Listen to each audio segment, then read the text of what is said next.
galera. Eu sou o Júlio Carioca, você está no Volume de Jogo. Na resenha de hoje, nós vamos falar sobre Sul-Americana e Copa Libertadores. Mas antes de eu apresentar os convidados, o Thiago vai passar para vocês nas nossas redes sociais. É isso aí, pessoal. Então, não se esquecendo de se inscrever no nosso canal, canal Volume de Jogo. Se inscrevendo no Instagram, se inscrevendo no YouTube, para nós chegarmos a mais de 1.000 inscritos o mais rápido possível. Vamos começar esse programa, Júlio? Galera, nós estamos com o Maurício. Tudo bom, Maurício? Tudo bom, Júlio? Um abraço para você, um abraço para o Thiago, um abraço para todos que acompanham o volume de jogo. Estamos também com o André Rocha. Beleza, André? Fala, Júlio, Thiago, Maurício, para todo mundo ligado aqui no Volume de Jogo. Prazer estar com vocês novamente aqui. Então, pessoal, nós vamos começar falando do jogo do Fluminense na Sul-Americana. André, o que você achou do Fluminense, dos dois jogos do Fluminense? O Fluminense foi muito bem, né? Classificação tranquila, né? Diante de um adversário um pouco mais fraco, a América de Cali. Então, não tem muito, assim, surpresa na classificação do Fluminense, não. Foi um time que, nas duas partidas, se impôs, fez uma decisão bem tranquila e agora vai forte para a próxima fase aí da competição. E você gostou da contratação do Igor Rabelo? Vinha parado no Atlético Mineiro, né, sem jogar há algum tempo, entrava esporadicamente, mas é novo, um jogador jovem ainda, 30 anos. Gostei, o Fluminense está precisando, é uma posição que o Fluminense tá com carência no setor, então eu gosto do futebol do Igor Rabelo, é um bom jogador. E você, Thiago, gostou da contratação do Igor Rabelo? Então, Júlio, o Fluminense precisa, né, de mais opções, né, para defesa, né? Porque volta e meia, o Thiago Silva já tá com uma determinada idade, então não vai conseguir jogar todas as partidas, né? O Freitas varia entre bons e jogos não tão bons assim, então é interessante você ter mais algum outro jogador.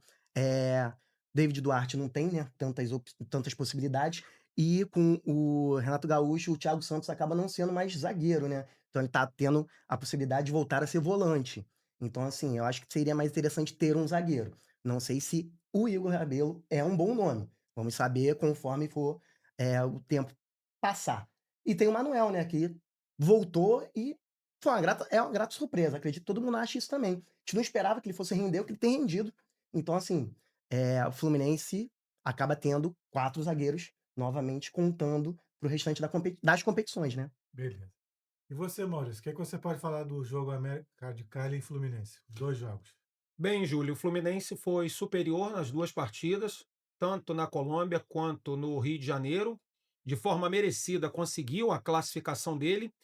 E vou dizer uma coisa aqui: vejo o Fluminense forte para, quem sabe, chegar à decisão da Copa Sul-Americana e, por que não pensar nesse título, Fluminense que está muito bem na Sul-Americana. Eu acho que o Fluminense encontrou uma maneira muito interessante de jogar essa competição, né? E assim, o vejo hoje do outro lado da chave de um lado tem o Atlético Mineiro, do outro lado tem o Fluminense forte para, quem sabe, chegar à final e, repito, pensar no título.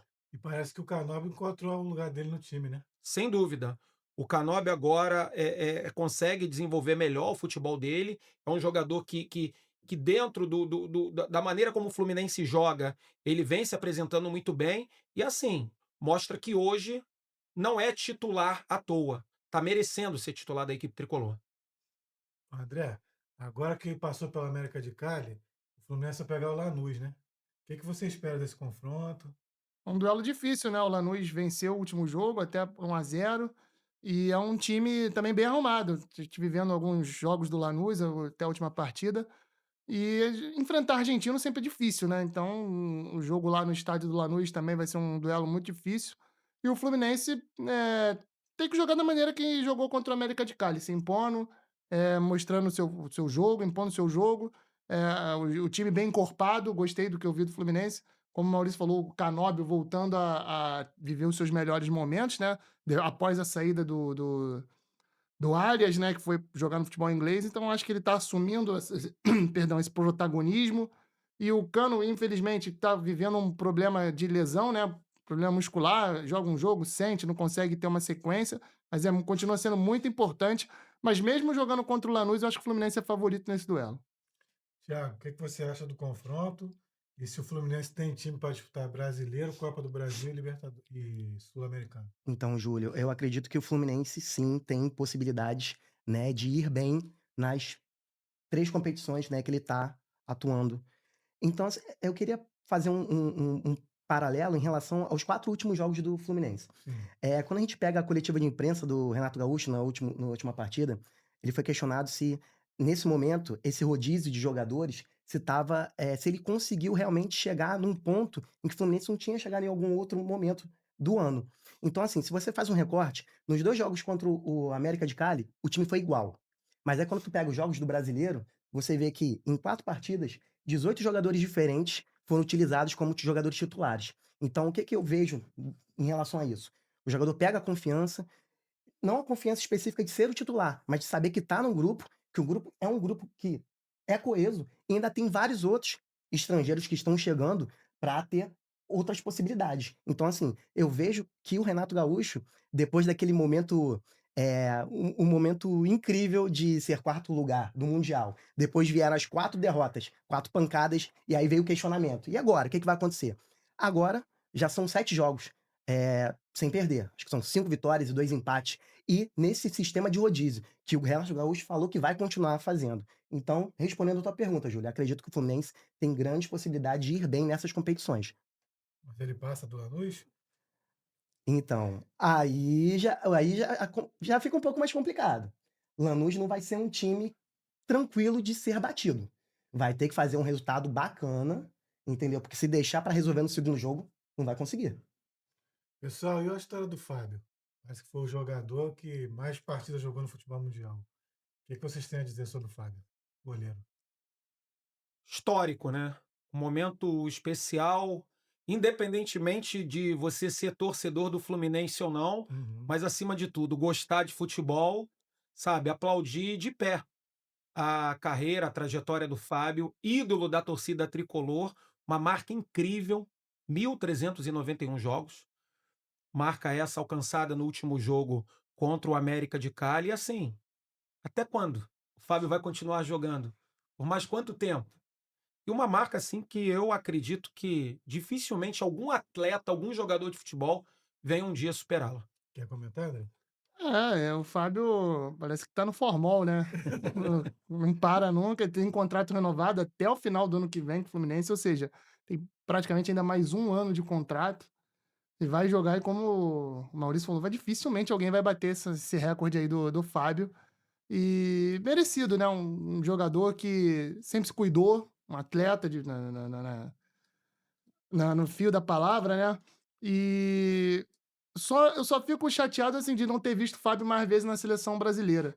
Porque no auge dele, quando ele foi bicampeão com o Cruzeiro, campeão de tudo, eleito o melhor goleiro do Brasil, nem no grupo ele foi lembrado por nenhum treinador. Acho que, assim, a maior mágoa do torcedor, talvez brasileiro. Eu falo como torcedor brasileiro. O Fábio foi um goleiraço e muitos que passaram pela seleção brasileira não chegavam nem perto do que o Fábio joga. Então acho que faltou um pouquinho mais de carinho com ele, com a camisa da seleção brasileira. Pessoal, nós agora vamos falar de Flamengo, que ganhou do Internacional e está classificado para as quartas de final da Copa Libertadores. Thiago, com o Jorginho, Saúl e Arrascaeta no meio de campo, o Felipe Luiz encontrou o meio de campo dele ideal ou você acha que o De La Cruz e o Gá ainda podem recuperar a vaga aí quando eles voltarem de contusão?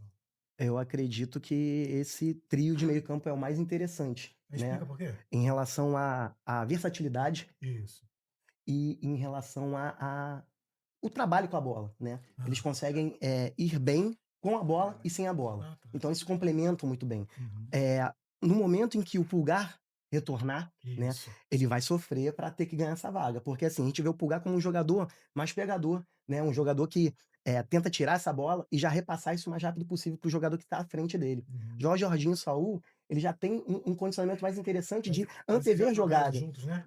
Então, Acho que assim, já jogaram eles se juntos. complementam muito bem. Acabou dando Isso. muito certo. Óbvio, a gente não pode falar: então a partir de agora é a dupla titular e não vai ter mais chance para mais nenhum outro jogador. Não necessariamente. Mas, assim, nesse momento, por quê?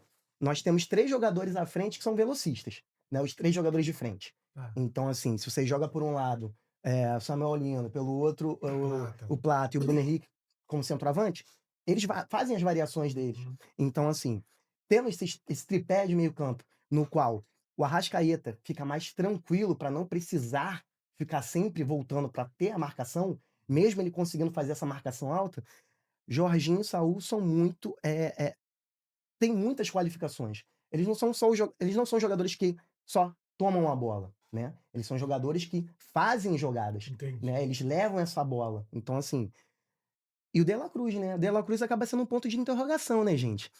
Pro que ele chegou, pelo valor que ele veio, pelo que ele faz pela seleção do Uruguai, o que a gente aguardava que ele acontecesse no rubro-negro, ele não aconteceu.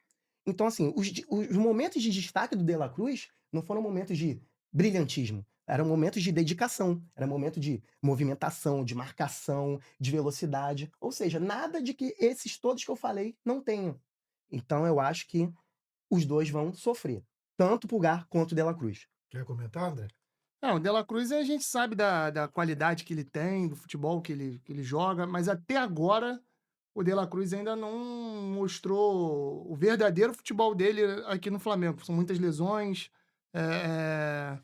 não tem sequência de jogos, então isso está prejudicando ele. E o torcedor do Flamengo espera muito do De La Cruz, até Pelo que custou, pelo né, que ele mano? vai, pelo que ele Pagar no custou. Fisca. Então acho que, por mais assim. E ainda teve toda aquela polêmica, né, do doutor Sim, Runco, José né? Runco, é. Que falou que o De La Cruz não tem condições mais de atuar em alto nível. Então, acho que para ele mesmo agora é uma Ele agora questão quer se que provar. quer se provar. Então, assim, é um jogador que tem muita qualidade, mas tem que ter um pouco de paciência até para ver até onde ele consegue ir.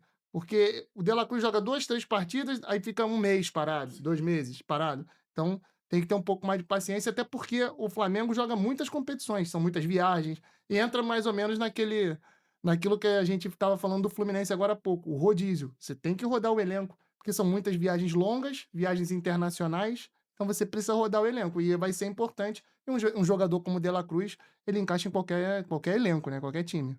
E você, Maurício? Se tu tivesse no lugar do Felipe Luiz, teu ataque titular seria a Plata na direita, BH centralizado e Samuel Lino na esquerda? Júlio, Com o elenco que o Flamengo tem? é uma pergunta, sim, que num primeiro momento seria difícil de respondê-la. Mas, considerando as opções que ele tem hoje, o Felipe Luiz, à disposição, com base no elenco do Flamengo, eu colocaria o Luiz Araújo. No caso, na ponta direita. No meu time Isso. titular, no meu ataque, Ah, então eu fala. colocaria Luiz Araújo, pelo Isso. lado. Eu pensaria na possibilidade de colocar o Plata também. São dois jogadores muito interessantes. Entendi. Acredito que um pode completar o estilo de jogo do outro. E a referência na área, aí talvez esteja a minha maior dúvida. Não sei se o Bruno Henrique ou o Pedro, que quando o Pedro estiver 100%, pensando no que o Pedro vinha jogando antes de ter o problema lá da contusão, a serviço da seleção brasileira, não foi? Que ele acabou sofrendo a lesão. O Pedro? É. Foi. Ele já Né? voltou com o joelho quebrado. O Pedro era o melhor centroavante do Brasil. Na época. É. E o Pedro recuperando a melhor forma dele. No meu time titular do Flamengo, Pedro, repito, para mim, ele precisa ser titular. Thiago, agora o que esperar do confronto entre Flamengo e Estudiantes? Vai ser o primeiro jogo aqui no Maracanã. Estudiantes. É engraçado, né? Porque assim, Que teve no grupo do Botafogo, se não me engano. Foi. é engraçado, porque quando a gente pensa em Libertadores, né? Pensando nos últimos anos, só deu Brasil. Aí quando você olha agora, quantos brasileiros tem classificados e quantos argentinos tem? São 4 argentinos. Aí você já olha, opa, alguma coisa tem que começar a prestar atenção nisso aí, porque, né? Será que a hegemonia vai continuar? Tem tudo para continuar. Mas é no jogo, é dentro de campo, 90 minutos com 90 minutos. O que acontece? Mais uma vez, o Flamengo vai ter que decidir fora de casa. Sim. Vai ter que ter a força para conseguir o resultado em casa. Mas não é questão de conseguir resultado como algum outro time pode conseguir matar só 1-0 e acabar. Não. O Flamengo conseguiu passar pelo Internacional, é uma situação pontual. Internacional é um time que é brasileiro. É um time que tá toda hora jogando contra e a gente sabe o que acontece. O Estudiante, se não ganhar na bola, vai querer fazer a catimba, vai querer tirar o foco da partida. Então o Flamengo necessita ser cirúrgico. Ter a condição, matar o jogo o quanto antes. Porque o Flamengo é aquele time que tem posse de bola, que tem maior troca de passes, que tem maior quantidade de chutes a gol. Todo jogo acontece isso com o Flamengo. Mas você vai ver. Tá difícil golear. A gente vê que hoje não tá mais, tudo é 4x0, 5x0, 6x0. Felipe Luiz sempre em coletiva diz, querem que o time brilhe e que sempre goleie. Mas é muito difícil acontecer isso. Não tá dando pra acontecer isso porque todo mundo sabe como cada um joga, né? Mas a questão vai ter que ser cirúrgico e não cometer falhas. E falhas, quando a gente diz, é aquela falha específica. Se um zagueiro falha, como o Léo Pereira falhou em um ou outro jogo, levou a derrota. A situação não é individual, a situação é de um contexto de grupo. Mas se tiver falha, em Libertadores, é crucial para a derrota. Agora, Júlio, eu queria abrir um parêntese, Pode. com base até no que o Thiago acabou de falar, que o Flamengo está crescendo no momento certo. Depois de uma fase de grupos que ficou um pouco abaixo da Meio expectativa turbulenta, né? Sim. criada, né, com base no elenco que o Flamengo tem, todas as contratações, enfim. Chegaram jogadores agora nessa janela do meio do ano. O Flamengo está crescendo no momento certo. Tive a oportunidade de fazer até um comentário a respeito disso no programa do qual eu apresento. Para mim, hoje, o Flamengo, hoje, nesse momento, olhando os dois lados do chaveamento, pensando do lado do Flamengo e do outro lado, que você tem São Paulo e Palmeiras, o Flamengo hoje, para mim, é o principal favorito a ganhar o título da Libertadores. Obviamente, não significa dizer que vai ganhar a Libertadores. Mas se você me perguntasse, Flamengo hoje, para você, para mim, hoje, nesse momento, com essa fase crescente do Flamengo e acompanhando as outras equipes, eu vejo o Flamengo nesse momento, repito, o principal favorito a ser campeão da Libertadores de 2025. André, fala aí, o Flamengo parece que nos 3 jogos, os últimos que jogou, ganhou do Internacional 3 vezes. Fala aí, O comenta sobre isso. Flamengo passeou, né? Passeou diante do Internacional. Mas tá falando no jogo de quarta ou no jogo Em de todos os jogos, Ah, nos sim. 3 jogos. O Flamengo passeou. Ganhou o primeiro jogo de 1x0 aqui, mas impondo o ritmo, jogando pra cima, poderia ter feito mais gols, não conseguiu. Foi pro Beira-Rio jogar contra os reservas do Internacional, né? Que o Internacional poupou muito de jogadores.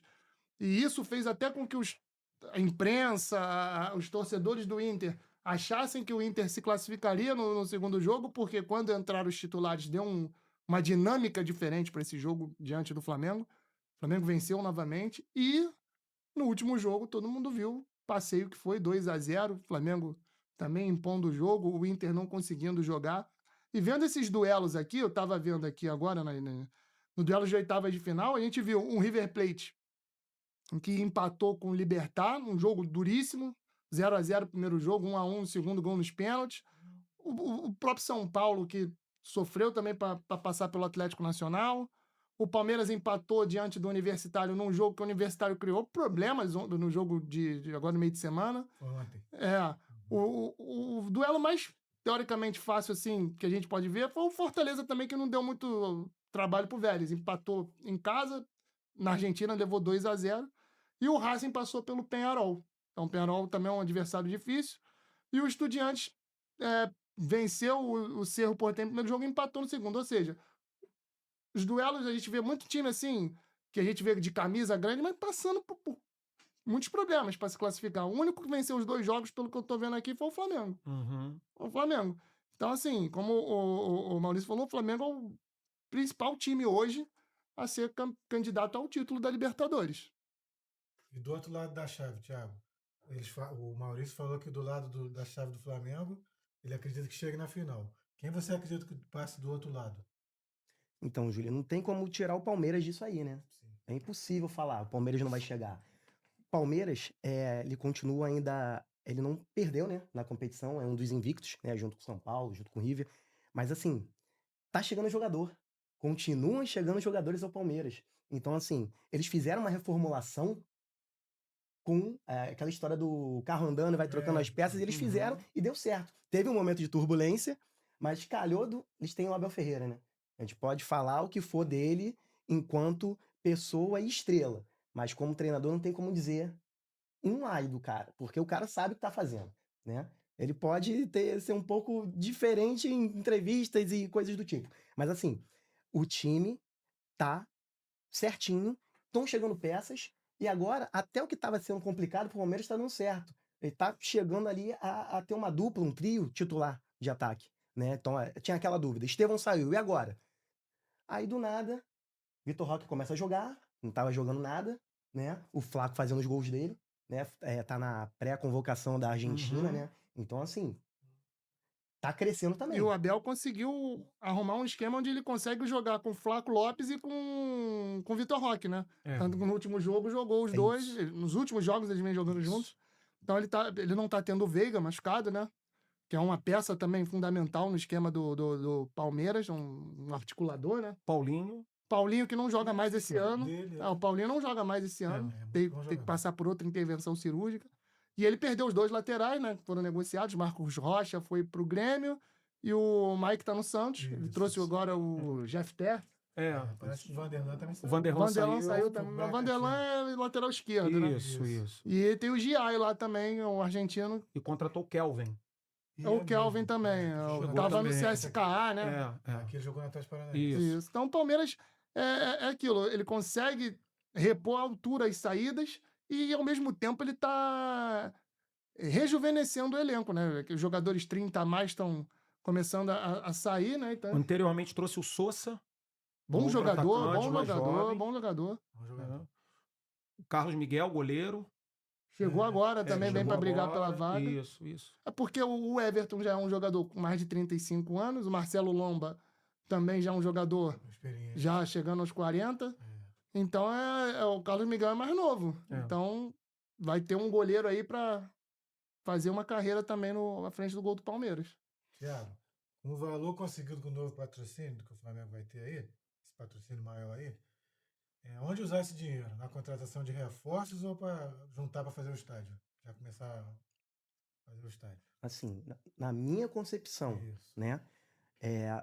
Não teria sentido trazer mais jogadores. Quando você vê o que o Flamengo tem, o que tá faltando pro Flamengo? Se você pega o time titular, se você pega as peças de reposição, tem algum nome que o Flamengo conseguiria pegar agora para entrar no time, para ser titular, para encaixar que já não tenha no elenco? Óbvio, se você quiser fazer uma campanha de marketing, pegar um jogador da Europa, como falaram que estavam tentando fazer aí, com esse novo patrocínio master, e chegar e botar para jogar, para ser uma campanha midiática, é uma história. Agora sim, Contratar por contratar. não vejo sentido. Entendi. Gastar por gastar nesse momento não faz muito nexo. Em relação ao estádio, a gente tá com essa história aí já tem um bom tempo, né? Desde que eu sou moleque, vamos lá, vai ter estádio. Já beirei os 40, então assim, não tem um estádio Mas ainda. aquele assim, terreno lá do Gazon já estão querendo até passar, né? A atual diretoria não concorda com a construção do estádio. Até porque o Flamengo tem uma concessão aí de 25 anos, né? Junto com o Fluminense. Ou seja, vai fazer o quê? Constrói o estádio e como é que fica a concessão do Maracanã? Você vai administrar dois imóveis? Entendi. É complicado, assim. E o BAP já falou, por A mais B, em várias entrevistas, que ele não é a favor agora, nesse momento, de fazer um estádio pro Flamengo. E é aquilo, quanto mais você tem, mais você quer, né? E chega um reforço a nível de seleção para você jogar, ser titular. Todo torcedor quer. Você não quer no seu time? Você não quer no seu time? Você não quer no seu time? Eu quero no meu. Então, vai botar onde? Aí é problema do treinador. Ele vai se virar e vai botar pra jogar. O Real Madrid não chega lá todo ano, contrata 2, 3, 4, 5 lá? E o problema não é do treinador? O Liverpool lá agora não contratou? Mesma coisa aqui. Se você quer ser uma potência, você tem que ter os melhores. André, se você tivesse no lugar do Felipe Luiz, teu lateral direito titular seria Emerson Royal ou Varela? Brincadeira, hein? Dá pra pular? A torcida do Flamengo já tá pegando no pé do Emerson Royal aí, naquele primeiro jogo da Libertadores, né? Eles são machucados. Foi contra o Inter. Contra o Inter, mas já saiu sendo homenageado pela torcida, para não dizer o contrário, né? Ele já escutou um burburinho no ouvido dele. É muito cedo, obviamente. Mas o Emerson Royal, não sei se o Maurício vai concordar também, não só ele, mas um jogador, quando ele tá em alta, voando no futebol europeu, ele não sai pro futebol sul-americano assim, da noite pro dia. É difícil. É difícil. E aí eu te pergunto, já tive a oportunidade até de fazer essas perguntas para eles aqui também. Onde é que o Emerson Royal vingou lá na Europa? No Tottenham, a torcida odeia ele. No Milan, queriam ver ele nem pintado de ouro. Ele passou pelo Barcelona, ninguém nem lembra. E agora chegou no Flamengo porque o valor investido foi muito alto. E aí é que entra. Esse valor, talvez você pudesse mapear até o próprio mercado sul-americano, que a gente e trazer um jogador com um potencial maior, né? Se bem que para a posição de lateral direito é um pouco mais difícil, né? Mas A gente não encontra, assim, no mercado, jogadores para lateral direita da maneira, da projeção que, de repente, um clube como o Flamengo busca no mercado. Entendeu? Mas eu acho o Emerson Royal um jogador interessante. Mas hoje, no meu time titular do Flamengo, é o Varela. o Emerson Royal não seria um Rodinei 2.0? Eu não vejo dessa forma. Eu vejo potencial no Emerson Royal. Mas hoje, eu trabalho muito em cima de uma análise mais presente, do que vem sendo jogado, da maneira como os atletas vêm performando dentro de campo. Hoje, o meu titular da lateral direita do Flamengo é o Varela. Maurício, responde essa aí para mim. Das contratações que o Flamengo fez nessa janela, qual é que você mais gostou, independente se o cara já tá começando a jogar bem? Jorginho. É uma opinião quase que unânime, né? E tu, Thiago? Ele chega para a Copa do Mundo de Clubes da FIFA, toma conta ali do meio-campo, da posição dele. Jorginho. E tu, Thiago, também? Chegou, pegou a camisa, distribui e fala, quer fazer o que aí? E já sabe o que vai fazer. Entendi. Então, pessoal, nós agora vamos falar de seleção brasileira, da convocação de segunda-feira, Thiago. Fala aí quais são os pré-convocados dos times cariocas. Então, pessoal, é o seguinte, né? O Carlo Ancelotti vai fazer uma convocação, né, para os últimos jogos da seleção brasileira pelas eliminatórias e vazou uma lista, né? Vazou entre aspas, né? Deixaram vazar nomes. Então nós trouxemos aqui alguns nomes, né, de jogadores de times brasileiros que estão nessa pré-lista, ou seja, não estão certos nessa convocação final que vai acontecer. Então eu vou passar o nome para vocês e nós vamos debater um pouquinho sobre esses nomes, se a gente concorda com isso ou não. Tá bom? Vamos lá. Do Santos, o goleiro Brazão e o Neymar. Corinthians, Hugo Souza. Do Flamengo, Danilo, Alexandro, Léo Pereira, Léo Ortiz e Samuel Lino. Do Vasco, lateral direito Paulo Henrique. Do Cruzeiro, lateral Kaique Bruno, zagueiro Fabrício Bruno, Matheus Pereira e Caio Jorge. Do São Paulo, Marcos Antônio. Botafogo, Vitinho, Alex Telles e Danilo. E do Bahia, Jean Lucas. Esses são os nomes. Pessoal, de todos esses nomes que a gente falou aqui, qual mais surpreende vocês nessa pré-lista? Para mim são dois. Léo Pereira e Gabriel Brazão. Pra mim, eu vou Danilo do Botafogo. Por quê? Um jogador que não vinha jogando no Nottingham Forest, estava machucado. Chegou no Botafogo agora. Não é titular ainda no Botafogo. Ainda tá sem ritmo de jogo, tá procurando um ritmo. É um jogador que é interessante, eu gosto do futebol dele, mas ainda é cedo, porque é um jogador que não estava tendo sequência de partidas. E o Kaique Bruno do Cruzeiro eu também acho que não. É um bom jogador, mas ainda falta mais um pouquinho de minutagem para ele ir para a seleção brasileira. Mas o Danilo, pelo que ele pode oferecer, para mim é surpresa nesse momento. Eu tendo a concordar com o André a respeito do Danilo, mas eu queria abrir um parênteses aqui para destacar alguns nomes que você citou aí, Thiago.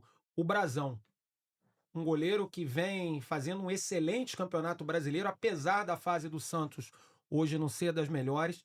O Brazão vem mostrando aí muita qualidade, jovem goleiro. Acho que é um goleiro que, se vier a ser convocado na próxima segunda-feira pelo Carlo Ancelotti, uma convocação merecida. Da mesma forma, do nome que você citou, o Paulo Henrique, lateral direito do Vasco da Gama. Não é de hoje que é um jogador que vem com atuações importantes, consistentes com a camisa do Vasco. E tem mais um nome que você citou, que inclusive o Carlo Ancelotti vai estar nesse domingo na Arena Fonte Nova, acompanhando Bahia e Santos, que é o Jean Lucas. Cria do Flamengo. Vem muito bem já há algum tempo com a camisa do Bahia.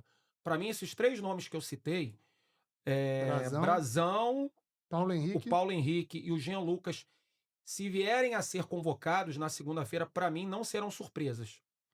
Teve um outro nome que falou aí, foi do Flamengo, né? Samuel Lino, parece. Samuel Lino. até agora eu não entendi o porquê do Samuel Lino tá nessa pré-lista. O que ele apresentou até agora? A contratação mais cara da história do Flamengo é na decisão por pênalti. Perdeu um pênalti Contra o Atlético, né? contra o Atlético. E eu pergunto, se a galera também depois quiser deixar nos comentários aí, o que o Samuel Lino fez para estar sendo lembrado para a seleção brasileira? Aí eu escuto, todo mundo aqui também já vivido de futebol, e eu escuto muito dos meus amigos, o André vive nos anos 90, vive no... Eu falo, quem viu futebol, viu. Hoje, o que a gente vê aí é um monte de cara correndo, tocando bola para trás. Futebol, para mim, é o que a gente viu até 2005, 2006, a gente via um futebol. Aí eu falo, pô, quem viu o Romário, Bebeto, Edmundo, se eu for ficar falando aqui, né? Aí eu vejo Samuel Lino. Aí eu falo, por isso que a seleção não ganha mais nada. Todo respeito ao Samuel Lino, pode ser uma pessoa bacana, gente boa, um bom jogador, mas para vestir a camisa da seleção brasileira, eu sou um pouco mais rigoroso. Eu sou um pouco chato com isso. Pessoal, agora vamos falar sobre a eliminação do Botafogo na Libertadores. Maurício, fala aí, o que é que tu achou dos 2 jogos? Se aqui o Botafogo tinha que ter feito um resultado. Fala o que é que tu achou. Júlio, Fala da eliminação. o citando os dois sentimento jogos. da torcida do Botafogo, obviamente, não é dos melhores. Pelo contrário, né? O atual campeão da Libertadores, a expectativa grande. Apesar do Botafogo não ter feito uma fase de grupos também, da maneira que o torcedor esperava, não importa, se classificou, enfrentando a LDU. Primeiro jogo em casa, Botafogo deveria ter construído um placar melhor. O que faltou pra isso? Gol. O futebol melhor jogado dentro de campo, né? Que se traduzisse em gol, como o André acabou de falar aqui, né? Aliás, nos 2 jogos, se você fizer um recorte das 2 partidas contra a LDU, tanto no Rio de Janeiro quanto no Equador, o time equatoriano foi melhor. E que ironia, né? Quem elimina o Botafogo? O Thiago Nunes. Eu ia falar Que tá chegou à cortado. LDU no meio dessa temporada. Ele não era treinador antes da LDU. A LDU, se não me engano, integrou o grupo do Flamengo, da fase de Foi, grupos. foi. Né? Isso. Entendeu? Foi sim. E o Thiago Nunes chegou agora no meio da temporada para ser o novo treinador da LDU. Uma classificação, para mim, que me perdoe o torcedor do Botafogo, merecida do time equatoriano. Então aproveita e explica pro torcedor. Por que o Montoro e o Arthur Cabral foram contratações feitas agora no segundo semestre e estavam antes no banco e só entraram depois que já estava perdendo? A opção do David Ancelotti, que tinha uma ideia de jogo, um plano de Quem que jogo. ele colocou no jogo para poder esses caras ficarem de fora? Começou com 3 volantes. E quem foi esses 3? Foi o Alan, o Marlon Freitas e o Danilo. Não podia ganhar assim. Você, antes da bola rolar, você tem um plano de jogo. Mas aí Isso. quando o adversário faz um gol com 6 minutos, Ah, como é que fica esse plano de jogo no decorrer da partida? Você mata todo É. o planejamento do treinador. E muitas pessoas, inclusive, muitos torcedores falando, ele poderia ter mexido logo na equipe. Quando o Botafogo volta do primeiro para o segundo tempo, poderia já ter vindo com alguma alteração. O Arthur Cabral, de repente, já poderia ter começado o segundo tempo, ele entrou depois, no decorrer do jogo. Enfim, depois que o jogo acontece, que o resultado acontece, é mais fácil de falar, né? Mas na hora que a bola tá rolando, que você tem ali, como eu falei anteriormente, um plano de jogo e o adversário faz um gol com 6 minutos, fica difícil, Júlio. Há todo um processo, né, o Maurício? O Ancelotti é um treinador jovem, italiano. Isso. Ele não está acostumado aqui a altitude. Primeira partida dele na altitude. Primeira partida dele na altitude, entendeu? Tem todo um fator que pesa com isso. Como é que você vai jogar lá? O Arthur Cabral é um jogador mais forte fisicamente, mais pesado. Talvez ele tenha optado para jogar um time mais leve. E não deu certo. Ele entrou com o Matheus Martins, não foi? Foi. Matheus Arthur, Martins. Savarino e Matheus Martins. Então, ele tentou um time mais móvel, como o próprio Felipe Luiz fez contra o Internacional, né? Não botou o Pedro, botou o Bruno Henrique mais à frente, para poder girar ali e fazer um time ficar um pouco mais versátil. E aquilo, né? Você leva um gol com 6 minutos, é igual o Vasco contra o São Paulo. Com 10 segundos já estava 1-0. Tudo aquilo que o treinador estuda para a partida, vai por água abaixo. Então, o Botafogo pecou de não ter feito o resultado aqui no Rio de Janeiro e foi para lá com um resultado mínimo, e a gente sabe que jogar na altitude é muito complicado. Ilustrando o que acabamos de dizer. Primeiro jogo, 12 chutes de um lado, 9 chutes do outro. Segundo jogo, 20 chutes de um lado, 4 chutes de outro. A LDU, tanto no primeiro jogo quanto no segundo jogo, foi o time que mais chutou, foi o time que teve mais grandes chances, né? Então isso é surreal. E primeiro gol da LDU, tinham 10 jogadores do Botafogo dentro da área. É inadmissível acontecer isso, gente. Na altitude, fora de altitude. E a terceira situação. O David falou que o Arthur Cabral não poderia aguentar 45 Isso, minutos, né? foi. Só que por que ele coloca então o Savarino como referência de ataque? Ele perde o cara que arma e bota o cara lá na frente. Então, assim, e o Matheus Martins tá retornando, tá tendo condição novamente de jogar. Não entendo, gente. Não E tem entendi. uma outra alteração que ele faz no segundo tempo que, pra mim, deu uma dinâmica diferente, uma dinâmica nova e melhorou o time do Botafogo, que foi a entrada do Jefinho. Né? Vocês Sim. viram, o Jefinho. Conseguiu até a expulsão do rapaz, né? Isso. Já na parte No final do mais jogo. pro final do jogo, né? Jefinho entrou bem. Enfim, agora foi o que eu falei, né, Júlio? Depois que o resultado acontece, a eliminação tá aí, foi confirmada, é mais fácil falar. Mas, assim, é um todo. Porque quando você vai para um confronto desse eliminatório, ida e volta, você não pensa só em 90 minutos. 180 minutos, mais os acréscimos, tentando desenhar ali um plano de jogo, como é que o adversário joga, como é que eu posso melhorar, coisa e tal. Mas o David Ancelotti, como o André falou, em relação a jogar na altitude pela primeira vez, um treinador que tem a primeira oportunidade de comandar uma equipe aqui no futebol brasileiro, até na carreira dele, Sim, né? sim. Como técnico principal de uma equipe, vai aprender com o tempo também. Só que, em cima de resultados, o torcedor não pensa muito nisso. Quer resultados. Ainda mais o atual campeão da Libertadores, querendo um rendimento melhor, uma performance melhor, defender o título da temporada passada, o sonho do bicampeonato, mas não é assim. E outra coisa, o Né? Botafogo vem sofrendo muito com problemas no seu setor defensivo. Ontem o Marçal teve que jogar de Mais uma zagueiro. vez. Ou seja, o Textor, né, que é o que manda a chuva lá, negociou o Jair, o David Ricardo não estava em condições físicas de jogar, estava machucado, Mas estava à disposição estava para à esse disposição, jogo. viajou, mas talvez 100%. não está O ritmo do 100%. jogo é. O Bastos vem de lesões, não sabe quando volta. O Caio Pantaleão. O Pantaleão tá fora. fora machucado, ou seja, muitos jogadores da posição lesionados, indisponíveis, ele teve que fazer uma improvisação. Isso também pesa nesse momento, Pesa. jogando numa altitude, a velocidade da bola é diferente. Tudo isso pesa culminou aí nessa eliminação do Botafogo, que agora só foca no Campeonato Brasileiro e Copa do Brasil. É. Tiago, dos contundidos, quem fez mais falta? Caio Pantaleão, Cuiabano? Quem poderia ter ajudado o Botafogo a se classificar? Um zagueiro de origem, né? Que a gente acabou de falar. Então, assim, se o Caio tivesse, O ou próprio talvez o Bastos. Se, né? Vamos nem falar do Bastos, né, gente? Porque a gente viu que o Bastos produziu enquanto ele estava 100%, só que a gente não sabe o que está acontecendo realmente.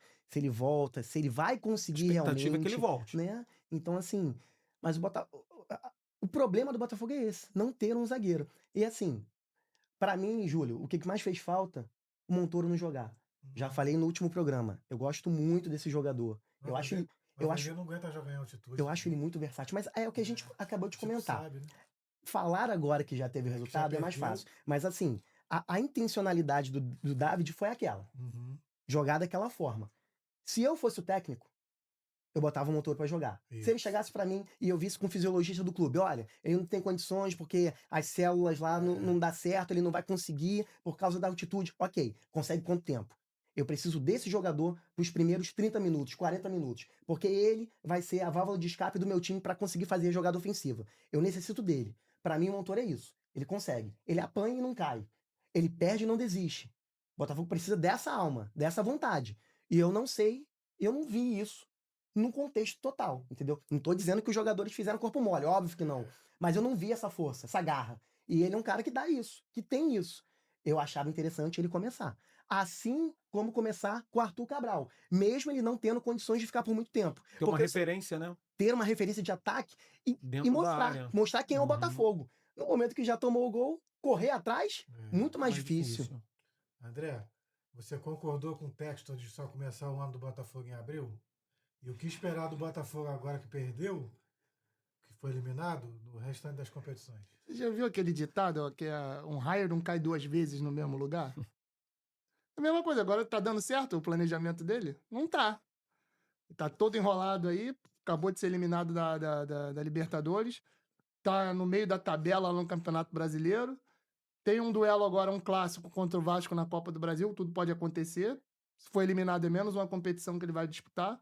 Assim, você faz um planejamento, quando você tem a sua empresa, seus funcionários, você faz um planejamento pro ano inteiro, né? Você não faz um planejamento, não, meu planejamento é de abril para dezembro. O ano começa em janeiro. Você tem que fazer um planejamento. O Botafogo demorou a contratar um treinador, aí demorou a fazer as contratações para montagem do elenco, Perdeu jogadores importantes. perdeu jogadores mega importantes, aí trouxe o Renato Paiva, aí eu não sei o que aconteceu lá com o Textor, com ele, mandou ele embora, aí mais uma novela, aí trouxe o David, e é um treinador que não tem nenhuma experiência como treinador e já tá pegando um Rabo de elenco foguete, como o do né? Botafogo. Rabo de foguete não, ele tá pegando um elenco de um time grande, um elenco Um atual farto, campeão. o atual campeão, tanto do Brasileiro quanto da Libertadores. Então, assim, No meio de uma temporada. exatamente, no meio de uma temporada é como você tá dando uma Ferrari para um recém-habilitado. Entendi. Então, assim, eu acho que ele poderia ter feito outras escolhas. Não que o David venha a ser um péssimo treinador, ele tem tudo para ser um excelente treinador, até porque tem pedigree para isso agora. Leva tempo. Leva tempo. Pessoal, o Santos contratou o Vojvoda. O que você achou, Maurício, da contratação do Vojvoda? Uma excelente contratação e torço para que ele dê certo no Santos. Santos é um dos clubes mais importantes do futebol mundial, que o Vojvoda consiga aí lograr êxito à frente da equipe santista, como ele conseguiu fazer história no Fortaleza, né? André, só me explica essa aí. O Vasco goleou de 6-0 no domingo, enquanto o Juventude ele voltou a oscilar. Para encerrar esse programa, tu comenta essa história aí. Que Vasco é esse que a gente vai confiar agora, a partir de agora? Aí entra tudo aquela mística que a gente estava falando de Arthur Cabral e Pedro, entra pro ponto do Verratti no Vasco, né? Porque não jogou contra o Santos, o Vasco fez 6-0 e pegou o Juventude e acabou perdendo. Caxias do Sul é como se fosse altitude, principalmente para os cariocas, né? O Vasco, quando vai lá, antigamente, não, vai lá é derrota certa, né? Sempre. E o Vasco levou um gol com 10 segundos. O Piton achou que fosse vôlei. Aí ele foi, bloqueou, pênalti, e logo em seguida o Vasco toma o segundo gol. Ah, mas porque o Verratti jogou, tem nada a ver. Se o Verratti não tivesse jogando também, seria a mesma coisa. O Vasco não deu um chute no gol do Jandrei. As bolas que foram no gol tudo subiram, foi por cima. Então, ou seja, aquilo, vai oscilar. O time do Vasco não é essa quinta maravilha toda. E vai oscilar bastante. O Diniz está fazendo aquilo que ele pode, aquilo que ele consegue extrair. Vai fazer bons jogos. E o Vasco, antes desse jogo, só para fechar, antes desse jogo diante do Juventude, vinha fazendo boas partidas e não vinha vencendo. Esse jogo especificamente contra o Juventude foi uma das piores partidas que eu vi do Vasco sob o comando do Fernando Diniz. Foi muito ruim, vai do início ao final do jogo. Tiago, explica aí pra gente. Por que ele ganhou de 6-0 do Santos? É tão diferente assim o Vasco do Santos? O que conseguiram fazer no dia? Conseguiram troca de passes rápida, batida no gol certo e fizeram os gols. Voltando, né? Recapitulando. O Fernando Diniz, na coletiva contra o Juventude, falou exatamente o que o André disse. Não, a gente não perdeu agora. Agora a gente perdeu e jogando mal. Mas todos os outros jogos jogou bem. E se tu vai ver análise de estatística, se você vai ver o jogo por si só, você vê que o Vasco criou. O Vasco teve oportunidades. O goleiro adversário foi um dos melhores jogadores em 4, 5 jogos seguidos. Até quando perdeu pro Mirassol, foi melhor que o Mirassol. Mas a questão é, no dia contra o Santos, todas as grandes chances que o Vasco fez foi para dentro da rede. E contra o Brasão. Então, assim, que é um bom goleiro. E se você pegar um recorte desse jogo, o Santos começa o jogo muito bem. É verdade. Não é? Uhum. O Santos começa jogando em cima do Vasco, obriga o Léo Jardim a fazer defesas importantes. O Vasco abre o placar, teve a oportunidade de fazer um 2-0 ainda no primeiro tempo, não consegue. E o Santos volta para o segundo tempo. O Guilherme perde um gol cara a cara com o Léo Jardim. Depois o Barreal chuta uma bola na trave. O Santos teve oportunidades. Aí quando começou o Vasco, 2, 3, 4, aí o Santos estava nas cordas. Em Caiu. 17 minutos. 5 gols em 17 minutos. Foi isso. Complica, né? Bom, agora antes de terminar essa resenha 26, pessoal, eu vou deixar cada um fazer seu comentário final. Então, pessoal, falamos aqui, né, do que pode acontecer com os times cariocas em relação à Sul-Americana, em relação à Libertadores. E vamos seguir torcendo para que eles consigam chegar em semifinais e finais, para termos mais coisa para falar. Quanto mais, melhor, né? Pode falar, mano. A minha expectativa é para mais uma rodada do Campeonato Brasileiro, que começa nesse fim de semana, e naturalmente pela convocação na próxima segunda-feira. Os 2 últimos jogos do Brasil pelas eliminatórias, seleção brasileira já classificada para a Copa do Mundo do ano que vem, ficar na expectativa para ver se algum ou alguns jogadores do futebol carioca, que atuam nos clubes aqui do Rio de Janeiro, serão convocados.